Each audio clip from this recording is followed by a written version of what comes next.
Bonjour, bonjour à tous et bienvenue dans un dessin improvisé sur une musique que vous n'entendez pas pour des questions de droit. Je suis Pascal, je suis ravi de vous retrouver pour ce nouvel imprographe. C'est parti.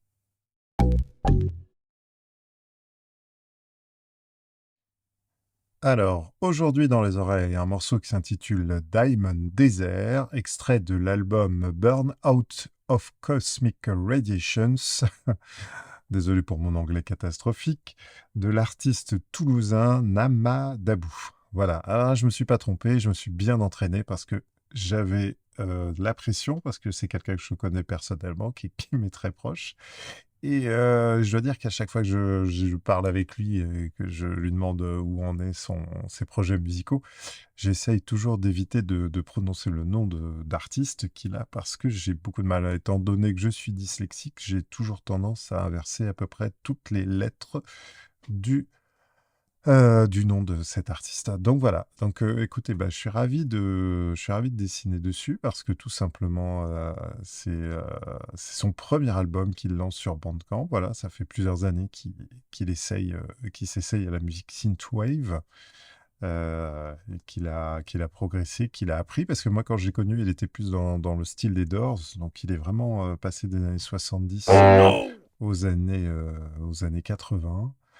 Et, euh, et donc voilà, et donc c'est sa première tentative d'album, et je trouve qu'elle est complètement réussie. J'avoue, je dessine dessus en boucle depuis sa sortie. Et je m'étais dit, bah, ça serait quand même dommage, étant donné que je le connais, de pas le sélectionner pour un imprographe. Donc voilà, donc bon, alors je le connais, mais en même temps, c'est quelqu'un d'assez discret et réservé, donc je n'aurai pas plus d'infos que ça à vous donner, si ce n'est que je vous conseille d'aller voir ses différentes pages. Il a un SoundCloud, il a un YouTube.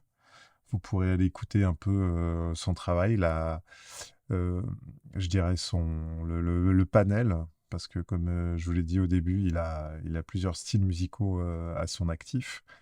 Mais là, je suis content parce qu'il a vraiment réussi à aller pousser jusqu'au bout son projet de musique un peu électronique, synthwave, jeux vidéo. Et je trouve que c'est une véritable réussite. Je pense que bah, des retours qu'il m'a donnés et de ce que je sais, il a l'air d'avoir tapé dans l'œil déjà.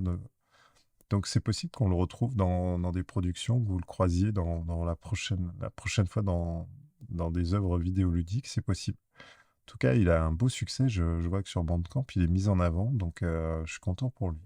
Voilà, bah écoutez, j'espère que vous allez bien. J'ai encore changé mon setup. Euh, Aïe, je passe dans la caméra, bien sûr. J'ai encore changé mon setup, comme vous pouvez le voir. Et ben, j'ai la tête qui passe devant l'écran. Il faut que je fasse attention.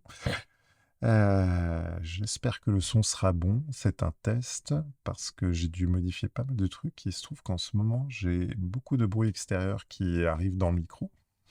Alors pour ceux qui ne savent pas ou qui ne savent pas, parce que je crois que d'ailleurs je vous l'ai jamais dit, mais j'utilise un super cardioïde, ce qui est très pratique parce que ça m'isole sur les côtés, mais alors par contre ça chope très loin derrière. Et ça m'arrive d'avoir la conversation de personnes extérieures. Ça ressemble un peu, bah, c'est un micro-canon, quoi. Donc, pour ceux qui ont vu le film de Brian De Palma, je pourrais enregistrer les chouettes ou les pneus éclatés. Voilà, si vous avez la référence. Donc voilà, bah écoutez, j'approuve ce dessin. Je suis resté sur le thème de l'œuvre qui est le Diamond Desert. Voilà. Je vous dis à très bientôt dans un programme. Salut, salut. Et merci d'avoir regardé cette vidéo. À bientôt. Ciao.